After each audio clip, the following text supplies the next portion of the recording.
Voilà. Donc, nous allons apprendre un enseignement très important. Nous sommes dans le livre de 1 Corinthiens chapitre 11. Merci Seigneur parce que tu veux qu'on aille là-bas. 1 Corinthiens chapitre 11. Alors, pour ceux qui n'ont pas pris ces schémas, nous allons les reprendre après. Ça va? Je vais enlever ces schémas. 1 Corinthiens combien? Chapitre 11. Verset. À partir du premier. Ok. Soyez mes imitateurs, comme moi je le suis moi-même de Christ. Je vous loue de ce que vous vous souvenez de moi à tous, à tout égard, et de ce que vous retenez mes instructions telles que je vous les ai données. Verset 3. Je veux cependant que vous sachiez que Christ est le chef de tout homme, que l'homme est le chef de la femme, et que Dieu est le chef de Christ. Tout homme qui prie ou qui prophétise la tête couverte déshonore son chef. Toute femme, au contraire, qui prie ou qui prophétise la tête non voilée déshonore son chef. C'est comme si elle était rasée. Car si une femme n'est pas voilée, qu'elle se coupe aussi les cheveux.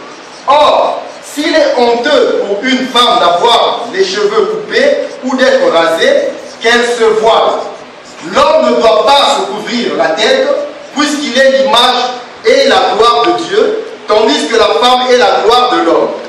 Verset 8. En effet, l'homme n'a pas été tiré de la femme, mais la femme a été tirée de l'homme, et l'homme n'a pas été créé à cause de la femme, mais la femme a été créée à cause de l'homme. C'est pourquoi la femme, à cause des anges, doit avoir sur la tête une marque de l'autorité dont elle dépend. Toutefois, dans le Seigneur, la femme n'est point sans l'homme, ni l'homme sans la femme. Car, de même que la femme a été tirée de l'homme, de même l'homme existe par la femme, et tout vient de Dieu. Jugez-en vous-même. Est-il convenable qu'une femme prie Dieu sans être voilée? La nature elle-même ne vous enseigne-t-elle pas que c'est une honte pour l'homme de porter les longs cheveux, mais c'est une gloire pour une femme d'en porter parce que la chevelure lui a été donnée comme voile? Si quelqu'un se plaît à contester, nous n'avons pas cette habitude, non plus que les églises de Dieu. Merci. Voilà. C'est ce que nous voulons voir.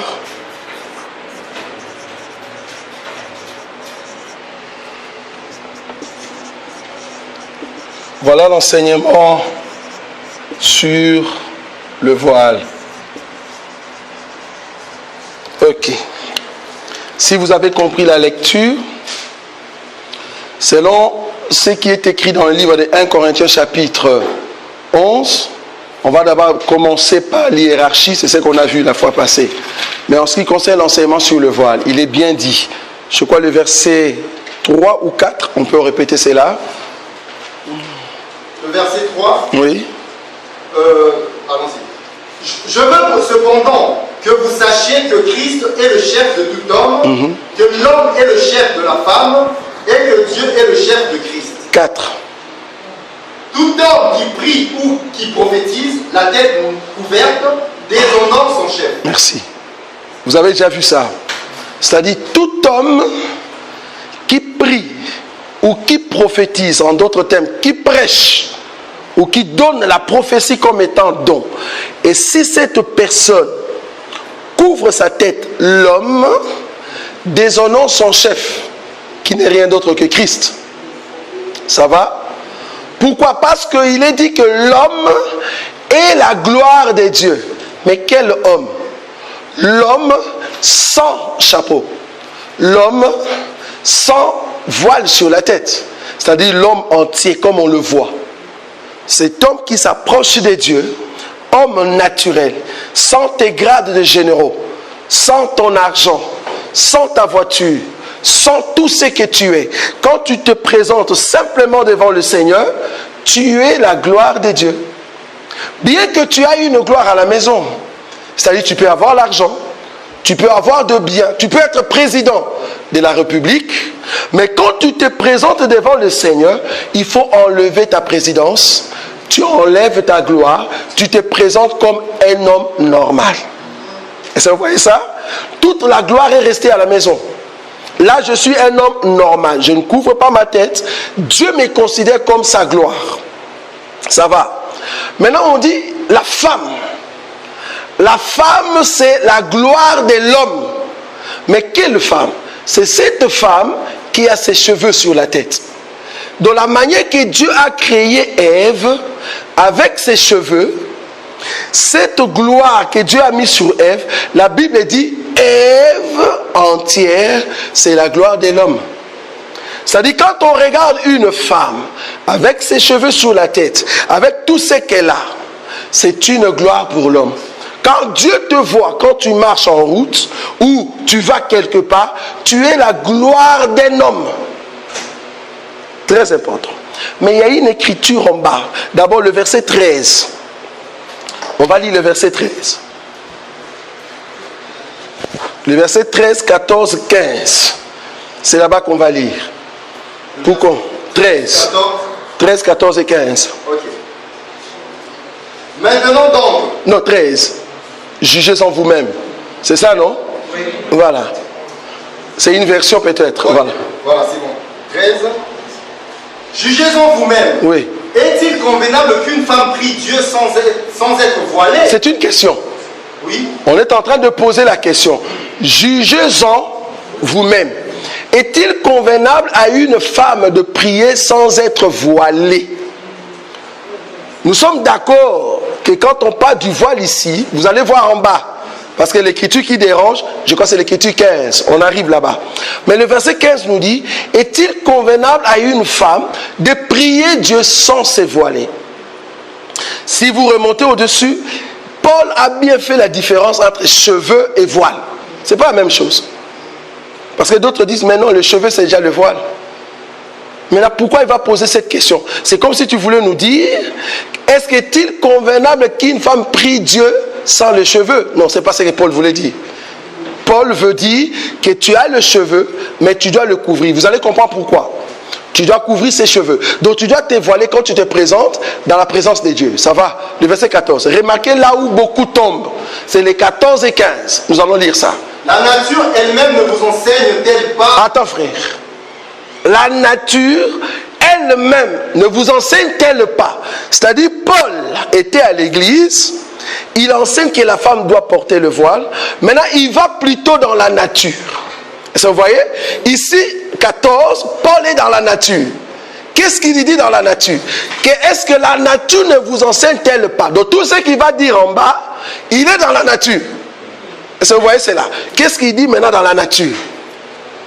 La nature elle-même ne vous enseigne-t-elle pas que c'est une honte pour l'homme de porter des longs cheveux, mais que c'est une gloire pour la femme d'en porter? Merci, attends. Donc dans la nature, naturellement, un homme qui a beaucoup de cheveux, en tout cas c'est une honte. Mais c'est une gloire dans la nature qu'une femme ait ses cheveux longs.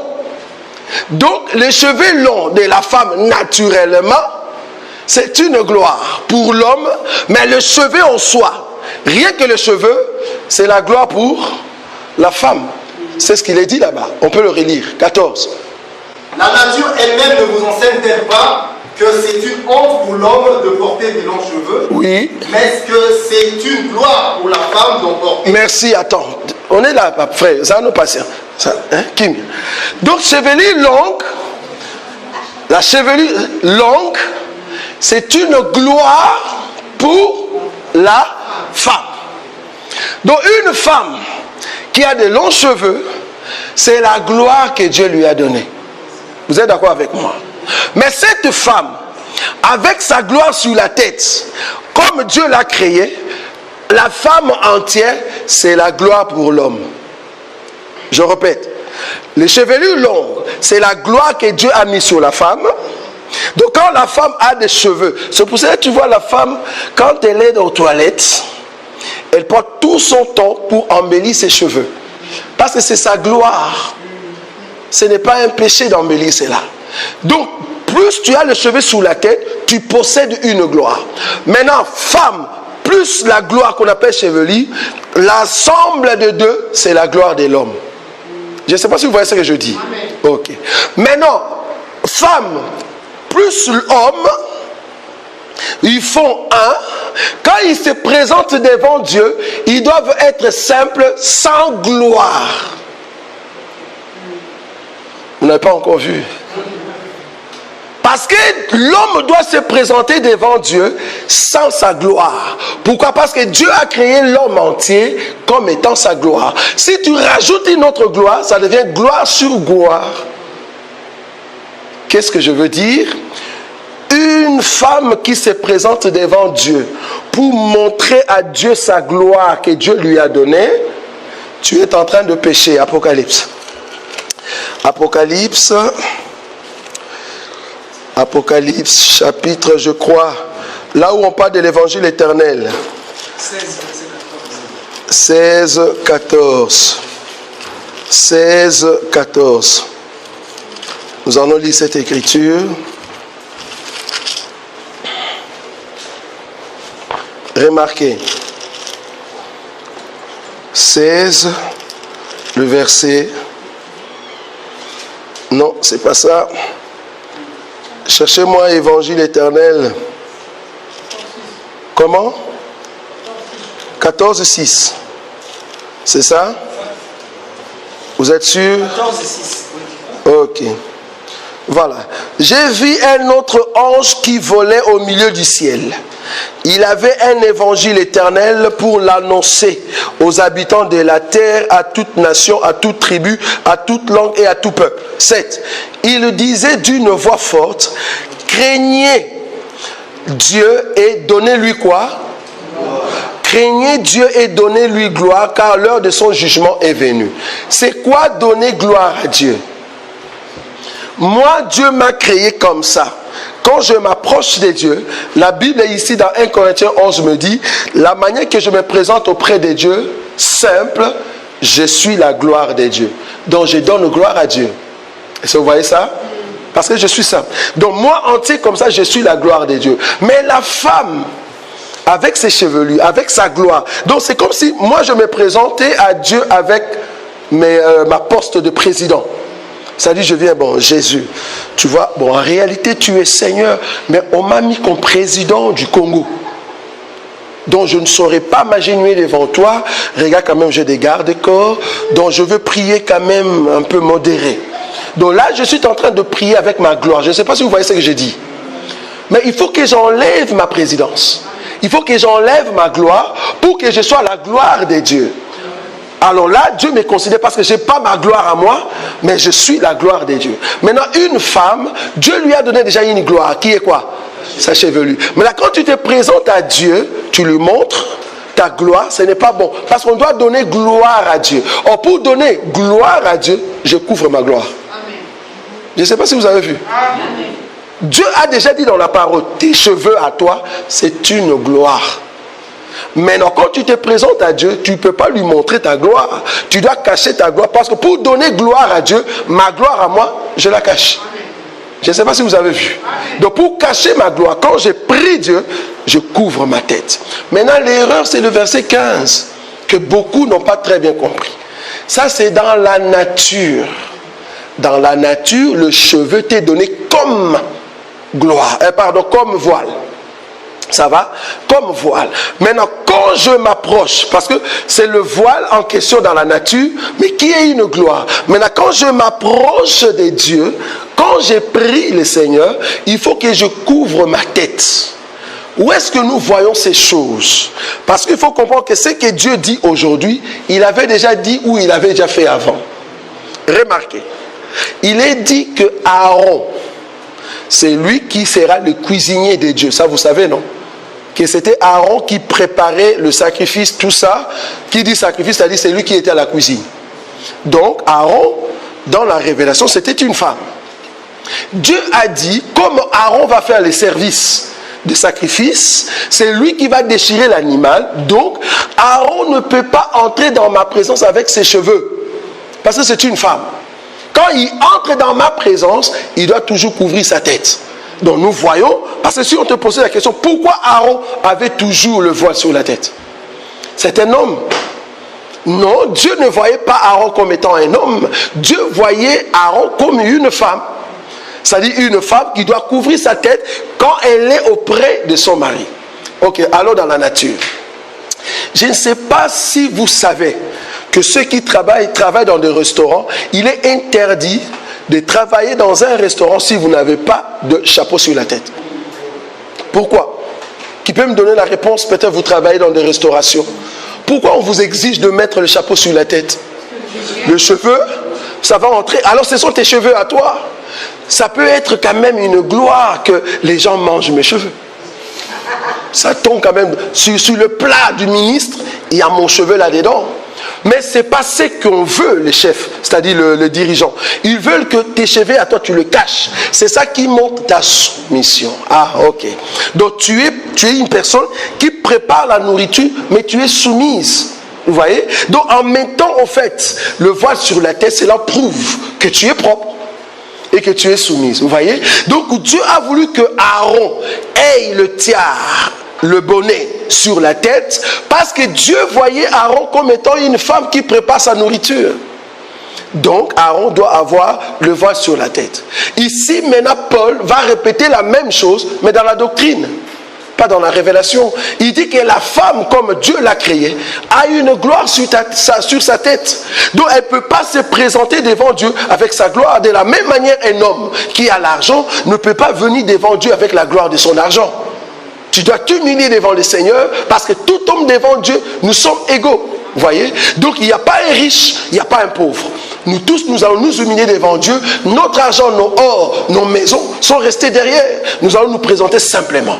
Alors une femme qui se présente devant Dieu doit couvrir sa gloire, cacher sa gloire. C'est pour ça que nous cachons, au fait, pour les femmes, les cheveux. Quand l'homme et la femme viennent devant le Seigneur, ce n'est plus un couple. Je ne sais pas si tu vois ça. Nous sommes devenus un peuple. Parce que devant Dieu, il n'y a pas un couple. Nous devenons un peuple. En fait, moi et ma femme, nous devenons un pour donner gloire à Dieu. On n'est plus mari et femme. Là, on devient enfant de Dieu. Ça dit un peuple, tu vois. Donc du coup, je respecte la parole de celui qui est devant nous. Toi aussi, tu respectes la parole de celui qui est devant nous. Donc toi et moi, on n'est plus mari et femme, on est frères et sœurs. Ça, tu es d'accord? Donc du coup, frères et sœurs, nous respectons ce que l'époux nous dit. L'époux me dit, quand je suis devant lui, je ne peux pas mettre un chapeau. Parce que c'est très facile de dire, pourquoi vous dites aux sœurs de mettre le voile? Mais vas-y, dis aux frères de mettre les chapeaux. Alors l'Écriture l'a bien dit, qu'un homme ne peut pas prophétiser ayant un chapeau. Pourquoi on ne dit pas aux hommes de mettre les chapeaux quand nous venons à l'église? Même la nature, tu vas aller voir un président avec un chapeau sur la tête, pourquoi c'est interdit? Le respect. Vous voyez? Parce qu'en réalité, je suis frère en Christ. Sauvé devant Macron. Qui est Macron? Je m'en fous de Macron. Je peux mettre ma casquette. Mais pourquoi je ne le fais pas? Parce que déjà au niveau du protocole, on va me dire, messieurs, c'est pas poli. Vous voyez? Pourquoi? Parce que lui, c'est une autorité. Maintenant, si on peut respecter le président, si on peut respecter un monsieur comme le pape, je ne sais pas si vous avez vu toutes les femmes qui se présentent devant le pape. Il n'y a aucune femme qui s'est présentée avec ses cheveux. Vérifiez. Le pape, vérifie. Toutes les femmes qui viennent auprès du pape, parce qu'il leur donne la main. Je ne sais pas cette main si elle avait lavé ou il avait lavé ses mains, ça je ne sais pas. Mais il va donner la main. Toutes ces femmes-là, il n'y a personne qui vient avec ses cheveux. Donc on exige à ces femmes de mettre le voile. Pourquoi? Pourquoi les sœurs de l'église catholique mettent toujours un voile sur la tête? Où est-ce qu'elles ont reçu cet enseignement? Pourquoi? Pourquoi les musulmans, en tout cas les sœurs de l'église musulmane, ils mettent le voile sur la tête? Où est-ce qu'ils ont reçu cela? C'est dans la loi de Moïse. Et quand maintenant le temps de la loi est passé, or vous savez que tous ces pays-là où nous sommes sont dirigés par des lois judéo-chrétiennes. Ça vous savez, quand on dit judéo-chrétienne, ça dit ils regardent dans la Bible. Qu'est-ce qu'il faut faire? Vous allez remarquer que ces gens-là respectent le principe de base de la Bible. C'était facile de dire à une soeur, ne mets pas de voile, ne mets pas, reste avec tes cheveux, avec tes plantes. Mais dis à ces soeurs-là, va chercher du boulot comme ministre. On va l'exiger des choses qu'elle va accepter facilement. Vous voyez? Or, dans la Bible est tellement claire. Une femme qui se présente devant Dieu pour prier, tu dois voiler ce qui est ta gloire. Parce que tu ne peux pas montrer ta gloire à Dieu. Nous tous, même moi, je ne peux en aucun cas quand je prie, je montre la gloire à Dieu. Pourquoi toi tu le fais? Parce que la Bible elle a déjà dit que ta gloire c'est ta chevelure. Pourquoi tu montres à Dieu cela quand tu pries? Maintenant la question est de savoir, mais quand je prie où? Dans un bus? Parce que la Bible dit je peux prier dans un bus, je suis dans une voiture. Bon, je n'ai pas de voix sur la tête. Bon, ou soit j'étais dans la cuisine, l'enfant vient de tomber, je dois faire une prière rapidement. Est-ce que je dois d'abord aller chercher le voile? Non. Quand on dit prière avec le voile, remarquez bien ce que Paul est en train de dire. Le verset 13, on peut reprendre. 1 Corinthiens, chapitre 11, le verset 13. Jugez-en vous-même. Est-il convenable qu'une femme prie Dieu sans être voilée? Le verset 12. Car de même que la femme a été tirée de l'homme, de même que l'homme existe par la femme, et tout vient de Dieu. 11. Toutefois, dans le Seigneur, la femme n'est point sans l'homme, ni l'homme sans la femme. C'est-à-dire, la femme existe par l'homme et l'homme existe par la femme. Vous êtes d'accord avec moi? Maintenant, cette femme qui existe par l'homme, quand elle se présente et qu'elle veut prier, nous sommes d'accord, nous tous, que c'est une disposition. Nous ne parlons pas d'une prière où j'allais en cours de route, je vis quelqu'un qui est tombé et le Seigneur me dit prie pour cette personne. Je dis mais Seigneur, pour qu'une femme prie, il lui faut du voile. Vous voyez? Est-ce qu'il faut que je cherche encore du voile? Non, ça c'est pas une disposition. C'est quelque chose qui vient spontanément. Nous ne parlons pas de spontanéité. Non, nous parlons de la disposition de la prière. Sinon, tu ne sauras pas prier dans un bus. Sinon, tu ne sauras pas prier pour quelqu'un qui tombe en vélo. Sinon, tu ne sauras pas prier pour ton enfant qui est en train de faire une malaise. Et puis, tu ne sais pas prier ou élever la voix parce que tu es en train de chercher, au fait, le voile quelque part. Ici, nous parlons de la disposition de la prière. C'est-à-dire, je sais qu'à 18h, je veux prier. Donc, je me dispose à prier à 18h. Donc, je vais chercher le voile, je vais m'agenouiller et je vais commencer à prier. Ça, c'est une disposition. Nous savions que nous allons quitter nos maisons, nous allons venir ici pour prier. C'est une disposition. Je sais que le dimanche, je vais aller au culte pour prier. C'est une disposition. Je ne sais pas si vous voyez la différence. Je ne parle pas de spontané, non. Je parle de la disposition. Maintenant, le problème, c'est de savoir, est-ce que je peux juste mettre quelque chose sur ma tête comme ça? Comme je vis d'autres sœurs, donc tellement que tu as prêché sur le voile, elles disent, bon, on a compris, mais on n'aime pas trop. Parce que, quand même, pasteur, tu vois le mèche que j'ai mis là, c'est brésilienne, c'est ça 50 €. Donc, imagine si je mettais le voile, il n'y a personne qui va voir. Donc, tu es conscient en toi-même que ce que tu as mis, c'est une gloire. Je ne sais pas si vous voyez ça. Donc, c'est une gloire de 150 €. Ok, donc déjà si les hommes, tu as déjà envie que les hommes le voient, donc c'est une gloire. Maintenant avec cette gloire, tu veux montrer à Dieu. Orgueilleuse, sans les savoir. Tu es orgueilleuse, c'est-à-dire je ne veux pas cacher ce que j'ai mis sur la tête, quand même c'est trop cher, mais je vais juste mettre quelque chose devant ici. Mais du moins tous ceux qui sont derrière, vérifie, tu vois, ça c'est brésilien. C'est brésilien. Non. Quand tu viens devant le Seigneur et que tu es vraiment humble, tu dois cacher ta chevelure. Cache-le. Tu es en train. C'est comme si moi je venais ici, j'ai de grades de généraux. Là général, mais je dis bon ok, une partie seulement. J'enlève ça, mais ça je laisse. Je dis Seigneur, je me suis brisé quand même, mais tu dois comprendre que je suis quand même généraux. Tu vois? Donc il y a une partie que je laisse et l'autre partie j'ai enlevé. Donc quand on s'approche de Dieu, pour montrer que tu es humble, tu caches tes chevelures. Ce n'est pas un péché. Au contraire, tu es en train de respecter des principes élémentaires. Ça, ce sont des principes élémentaires pour prouver à Dieu que tu es humble. Et ça, vous voyez, c'est là. Donc, quelqu'un qui te dit que ta chevelure, c'est le voile, il faut remonter, je crois, au verset 4. On va descendre maintenant là-bas pour terminer cet enseignement ou cette partie de voile et laisser aux questions aux sœurs.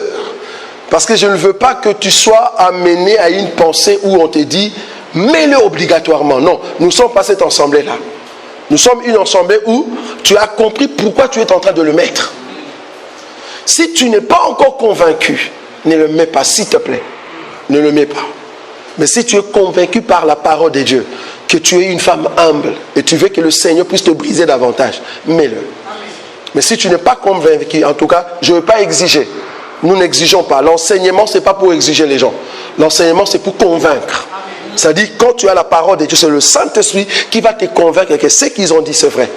Vous voyez? Donc ici, le but, c'est de te faire comprendre ce que l'enseignement dit et c'est à toi de prendre la décision par rapport à l'enseignement. Tu ne verras jamais un jour te dire, bien-aimé, n'entre pas dans cette salle parce que tu n'as pas de voile. Mais par contre, tu nous verras un jour te dire, bien-aimé, ne chante pas parce que tu n'as pas vu de voile. Pourquoi? Parce que chanter est différent de s'asseoir comme tu es assis là.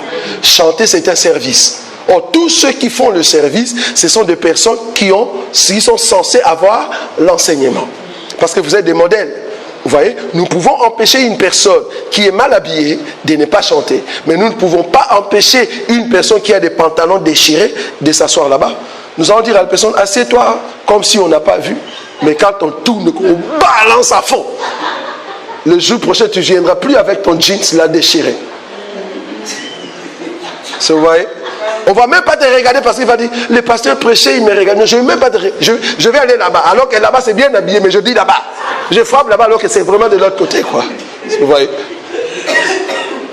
Comme ça, prochainement, tu diras, non, c'est mieux de mettre les pagnes. Vous voyez? Le verset 5. Le verset 5.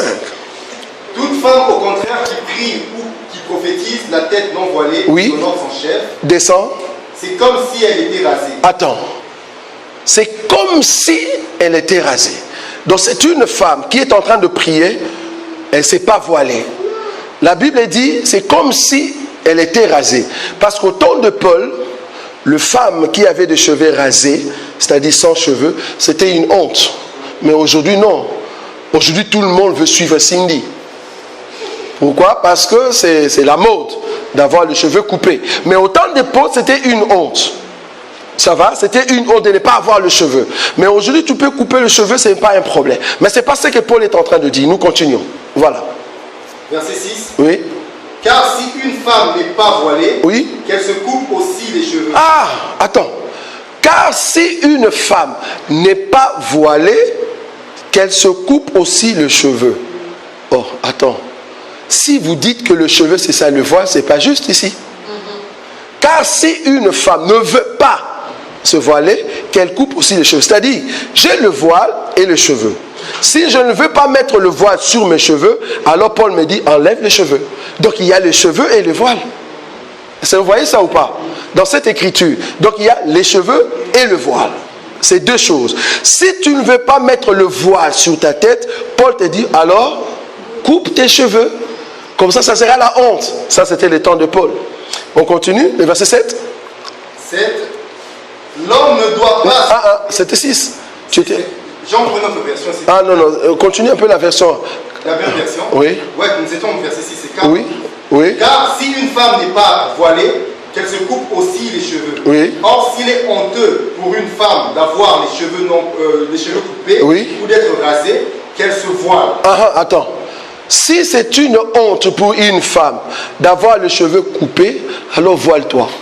Donc, j'ai mes cheveux, je veux prier, mais je laisse mon voile. Il n'est pas dit que j'ai déjà les cheveux rasés, alors je mets le voile. Ce n'est pas ce que Paul a dit. Paul dit, alors si c'est une honte, parce que tu ne veux pas mettre le voile, alors coupez le cheveu, mais ça sera une honte. Alors si tu trouves que c'est une honte d'avoir les cheveux rasés, en d'autres termes, alors mets le voile dessus. Avec tes cheveux, tu mets le voile dessus quand tu pries. C'est ce que Paul a dit. Ok, le verset 7 maintenant. L'homme ne doit pas se couvrir la tête, puisqu'il est l'image et la gloire de Dieu. Voilà. L'homme ne peut pas se voiler la tête. C'est pour cela que nous sommes contre avec ces éminents pasteurs des églises de réveil qui viennent devant vous en toge avec le chapeau sur la tête. C'est trop dangereux. Un pasteur de l'église de réveil qui est en toge et qui a un chapeau sur la tête. Et tu pries pour les gens. Mais cette écriture, qu'est-ce que tu en fais? Nous sommes contre les évêques de l'église catholique qui font la messe avec un chapeau sur la tête. C'est contre la parole. Vous êtes un homme, vous n'êtes pas une femme. Il ne faut pas dire nous sommes en train de copier Aaron. Non, le véritable Aaron est déjà venu. C'est notre Seigneur Jésus. Aujourd'hui, nous ne pouvons plus copier Aaron pour mettre des tiares ou des chapeaux sur la tête. Aujourd'hui, nous suivons ce que le Seigneur a dit par la bouche de Paul. Donc, un homme ne peut pas prêcher ayant un chapeau sur la tête. C'est déshonorer Dieu. Donc, étant homme, je dois montrer la gloire à Dieu. Donc, quand Dieu me regarde, s'il me voit avec un chapeau, c'est comme si j'ai caché la gloire de Dieu. Mais quand j'enlève le chapeau, je suis la gloire de Dieu. Quand je mets un chapeau, je cache la gloire de Dieu. Or, Dieu ne veut pas ça. Mais c'est différent maintenant avec la femme. Pour la femme, quand je mets le voile, je deviens l'image de Dieu. Mais quand j'enlève le voile et que je prie, je montre à Dieu ma gloire, je ne suis pas l'image de Dieu. Je ne sais pas si vous voyez la différence. Amen. Ça, c'est le verset 7. Tandis que la femme est la gloire de l'homme. Voilà. 8. En effet, l'homme n'a pas été tiré de la femme, mais la femme a été tirée de l'homme. Oui. Et l'homme n'a pas été créé à cause de la femme, mais la femme a été créée à cause de l'homme. Oui. C'est pourquoi la femme, à cause des anges, doit avoir sur la tête une marque de l'autorité dont elle dépend. Merci. Tu peux t'asseoir, bien-aimé. À cause des anges, la femme doit avoir sur sa tête l'image de l'autorité dont elle dépend. Elle dépend de qui? Une femme mariée dépend de son homme. Mais une femme célibataire, c'est là-bas qu'on nous a posé la question. Frère, on parlait des femmes mariées. Ce ne sont pas des célibataires. Pourquoi exiger à des jeunes filles? J'ai dit, mais ce que vous ne voyez pas, c'est l'hiérarchie. Il a commencé par hiérarchie. Paul a commencé par l'hiérarchie. Je veux répéter. Ça, vous avez déjà compris. Je veux répéter l'hiérarchie. Remarquez. L'hiérarchie qu'on a vue la fois passée. Parce que c'est là-bas que beaucoup ne voient pas. Nous allons quand même le voir ensemble. Le frère Gloire va encore recommencer. Le verset, je crois, 2. Oui.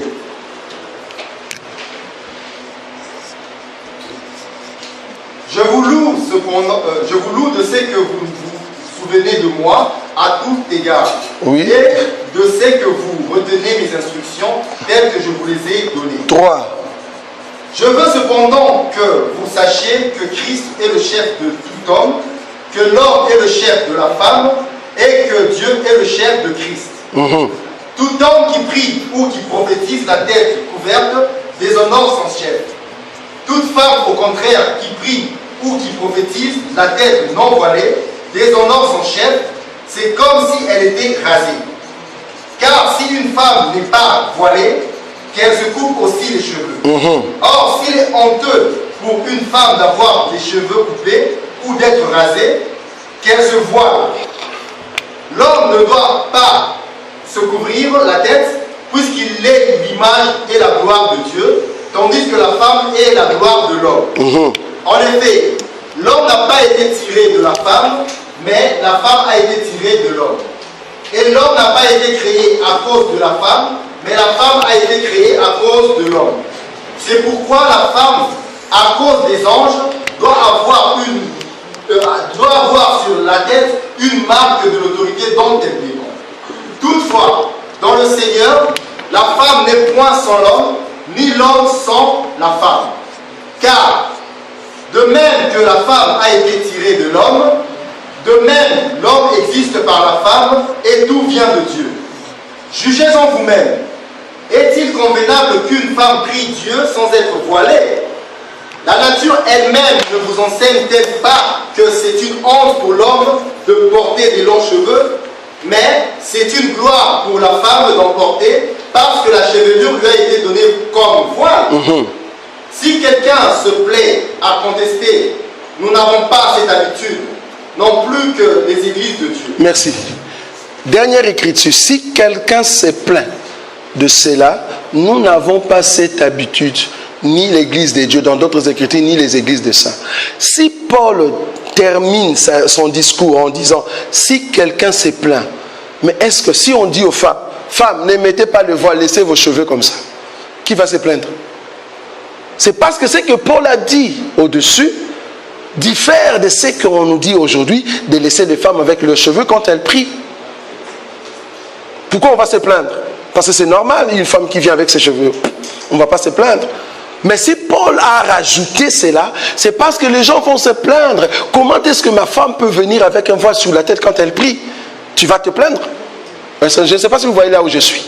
C'est-à-dire, le dernier verset, Paul nous dit, si quelqu'un se plaint de cela, nous n'avons pas cette habitude d'amener la discussion là-dessus. Mais pourquoi les gens vont se plaindre alors que les femmes vont venir, par exemple, avec leurs cheveux normaux pour prier? On ne va pas se plaindre. Oui, vas-y. Mais si quelqu'un désire encore discuter à ce sujet, oui, qu'il sache simplement ceci. Ni les églises de Dieu, oui, ni nous-mêmes n'avons d'autres coutumes dans le culte. Merci. Mais, donc ça, c'est une coutume. Nous n'avons d'autres coutumes. C'est-à-dire, c'est une coutume, c'est une manière, façon d'être. Mais c'est quelle manière? Pourquoi les gens vont discuter là-dessus? Alors que la femme vient avec ses cheveux. On ne va pas discuter là-dessus. Les gens vont discuter parce que tu as dit aux gens que la femme doit porter un voile. Alors là, il y a une discussion. Mais là, Paul dit, s'il y a des discussions, non, non, non, nous, on n'a pas cette habitude. Parce que nous n'avons pas eu notre coutume. La coutume que nous avons, c'est ça. C'est-à-dire, la femme, quand elle se présente devant Dieu, quand elle prie, elle doit porter quelque chose sur la tête. Et la Bible dit, le verset, je crois, 12, là où on parle de l'autorité, c'est pour ça que j'ai mis ces schémas. Au fait, dans notre évangile, Dieu, quand nous disons Dieu, parce qu'il y a une personne qui nous a posé une très bonne question, il dit, mais il n'y a pas de différence entre Christ et Dieu. Et c'était une fille de 13 ans qui nous a posé cette question. Une fille de 13 ans. Elle nous a posé la question de savoir, mais Christ et Dieu, il n'y a pas de différence. Mais pourquoi maintenant Dieu va être au-dessus de Christ? Il fallait juste lui dire, au fait, le Christ qu'on a mis là, c'est le Fils. Donc au-dessus, c'est le Père. Le Père est plus grand que le Fils. C'est-à-dire, Dieu éternel qui se fait chair, la partie chair est soumise à Dieu Esprit. Vous voyez? C'est pour ça qu'on va mettre Dieu là-bas et Christ ici. Donc le Christ ici, c'est le Fils. Ça va? Donc Dieu est le chef de Christ. Christ est le chef de l'homme. L'homme est le chef de la femme. Moi, je rajoute, selon Colossiens, la femme est le chef des enfants. Et ces enfants, ils sont le chef de Satan. Pourquoi? Parce que c'est une famille de Dieu. Vous voyez? Donc si Dieu a de l'autorité sur Christ, Christ a de l'autorité sur l'homme, l'homme a de l'autorité sur la femme a de l'autorité sur les enfants ont de l'autorité sur Satan. Maintenant, Satan est soumis, c'est ça que j'écris soumission. Satan est soumis aux enfants, les enfants sont soumis à la femme est soumise à l'homme est soumis à Christ et Christ est soumis au Père. Ça va? Donc ça c'est l'hiérarchie des dieux. Maintenant dans le monde des ténèbres, on va prendre cette hiérarchie citée dans 1 Corinthiens 11, on va juste tourner. Vous voyez? Donc dans le monde, si vous faites des études, pour ceux qui sont à l'université, peut-être pour le moment tu es en première, en deuxième, on ne va pas te déranger, arrive seulement après troisième, c'est-à-dire bac plus 3. Tu commences maintenant à faire bac plus 4, bac plus 5, tu vas voir qu'il y aura des propositions. C'est partout à l'université. Il y aura toujours des propositions qu'on appelle des loges. Ils vont te proposer, avec l'intelligence, si tu brilles, ils vont te proposer, est-ce qu'il n'y a pas moyen que tu puisses exceller, aller plus loin? Ils vont te proposer des choses. Si tu entres là-dedans, sache qu'il y a toujours une ligne rouge. Tu vas arriver sur cette ligne-là et après on te dira, tu vois cette ligne rouge ici, tout ce qu'on a fait depuis le début, tu peux avoir plus que 10. Mais si seulement tu acceptes telle chose, telle chose, telle chose. C'est là-bas qu'ils entrent dans le monde des ténèbres. Vous voyez? Parce qu'ils recherchent des éminents. Ces gens-là, on les appelle des francs-maçons. Donc un franc-maçon, ce sont des gens qui cherchent des éminents, ceux qui sont doués dans leur intelligence. Mais ils vont au commencement t'amener comme si c'était normal. Mais arriver à une ligne rouge, c'est là-bas qu'ils vont te faire montrer que non, tu ne peux pas passer ici si tu n'acceptes pas ça, si tu ne fais pas ça. Et là, tu entres dans un autre niveau. Alors comme tu avais commencé beaucoup de ceux qui ont accepté au départ. Alors que tu as déjà fait une marche, parce qu'il faut comprendre que la franc-maçonnerie, c'est une marche. Tu vas faire des marches. Si tu commences à refuser, c'est là-bas qu'ils vont te mettre dans une position où tu ne sauras plus avancer dans ta vie. Mais heureusement que si tu as Christ, parce que tu es prédestiné, c'est là-bas que tu vas continuer à exceller. Mais si tu n'as pas Christ, ta vie est foutue. Alors Satan, là-bas, dans la franc-maçonnerie, il va maintenant mettre cette hiérarchie. C'est-à-dire, Satan, que eux-mêmes, ils disent un homme intelligent, il n'appelle pas Satan. Nous l'appelons Satan parce que la Bible l'appelle ainsi. Adversaire et calomniateur. C'est-à-dire Satan et diable. Alors, Satan, soi-disant, c'est un homme plus intelligent pour eux. Alors, il a exigé que les enfants, là où lui il règne, on ne peut pas toucher aux enfants. C'est pour cela, ici en Europe, partout, si tu touches à l'enfant, c'est comme si tu as touché à une personne qu'il ne fallait pas. Alors que nous, dans cet évangile, la Bible nous exige, je dis bien, la Bible nous exige qu'on doit corriger son enfant. Parce qu'un enfant ne sait pas comment marcher.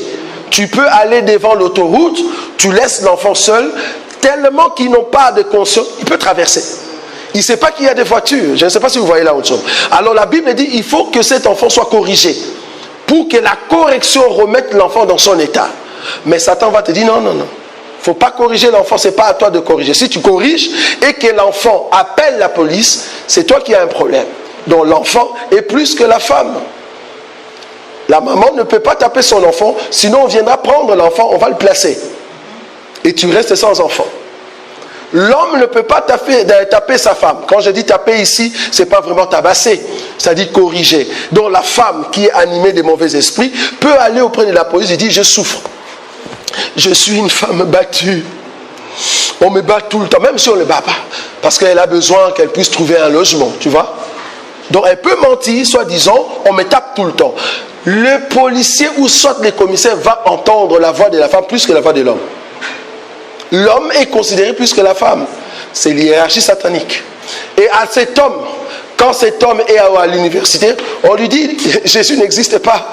Dieu n'existe pas. Il n'y a pas Dieu. Mais il n'y a pas Dieu, mais il croit que Satan existe. Comment ça? Soi-disant Dieu n'existe pas. Tu vois, Dieu, au fait, nous, on a compris Dieu. Au fait, c'est une sagesse. Tu vois, ils définissent Dieu dans leur manière pour te dire que Dieu n'existe pas. J'ai vu même des gens qui disent, je suis athée. Je ne crois pas que Dieu existe. Pourquoi ils ne croient pas? C'est parce qu'ils se trouvent dans une société où on ne croit pas que Dieu existe. Il n'est pas dans notre société. Parce que dans notre société, nous croyons que Dieu existe. Et que Satan n'a pas le pouvoir. Mais eux, non. Ils croient que Dieu n'existe pas, mais ils croient qu'il peut aller auprès d'un magicien, on fait des gris-gris, il va avoir de succès. Ça ne va pas? Donc ils croient que Satan existe, mais ils ne croient pas que Dieu existe. Ça, c'est l'hiérarchie satanique. Alors, quand la Bible dit, à cause des anges, que la femme ait un signe d'autorité dont elle dépend, cette écriture, parce que les anges en question, en réalité, c'est Aaron. C'est là-bas que nous expliquons la dimension. Pour montrer que quand tu pries, pour que les anges et l'Église soient en harmonie, il te faut respecter l'enseignement. Mais cette écriture-là que Paul était en train de dire, quand il disait des anges, je ne sais pas si vous connaissez ce qu'on appelle les tabernacles. Les tabernacles avaient 3 parties, le parvis, le lieu saint et le lieu très saint. Les lieux saints et le lieu très saint étaient séparés par un rideau. Le rideau représentait les 2 anges qui pouvaient te tuer si tu entres dans le lieu très saint. Pour entrer dans les lieux très saints, tu dois respecter l'accoutrement que Dieu a exigé à Aaron. Si le rideau voit que ça c'est Aaron, ça c'est le respect des Écritures, même si Aaron mourait, mais le fait que tu as mis les habits du souverain sacrificateur et tu as respecté l'accoutrement, tu peux entrer. Vous voyez, c'est là. Donc, à cause des anges, à cause du rideau, il doit mettre ce qui est l'autorité dont elle dépend. C'est-à-dire, Aaron dépendait de ce qu'on lui avait dit. C'est-à-dire du Seigneur. Donc, la femme que nous avons dépend de l'autorité que le Seigneur a mis sur elle. Donc, quand tu pries, mets un voile. C'est très important.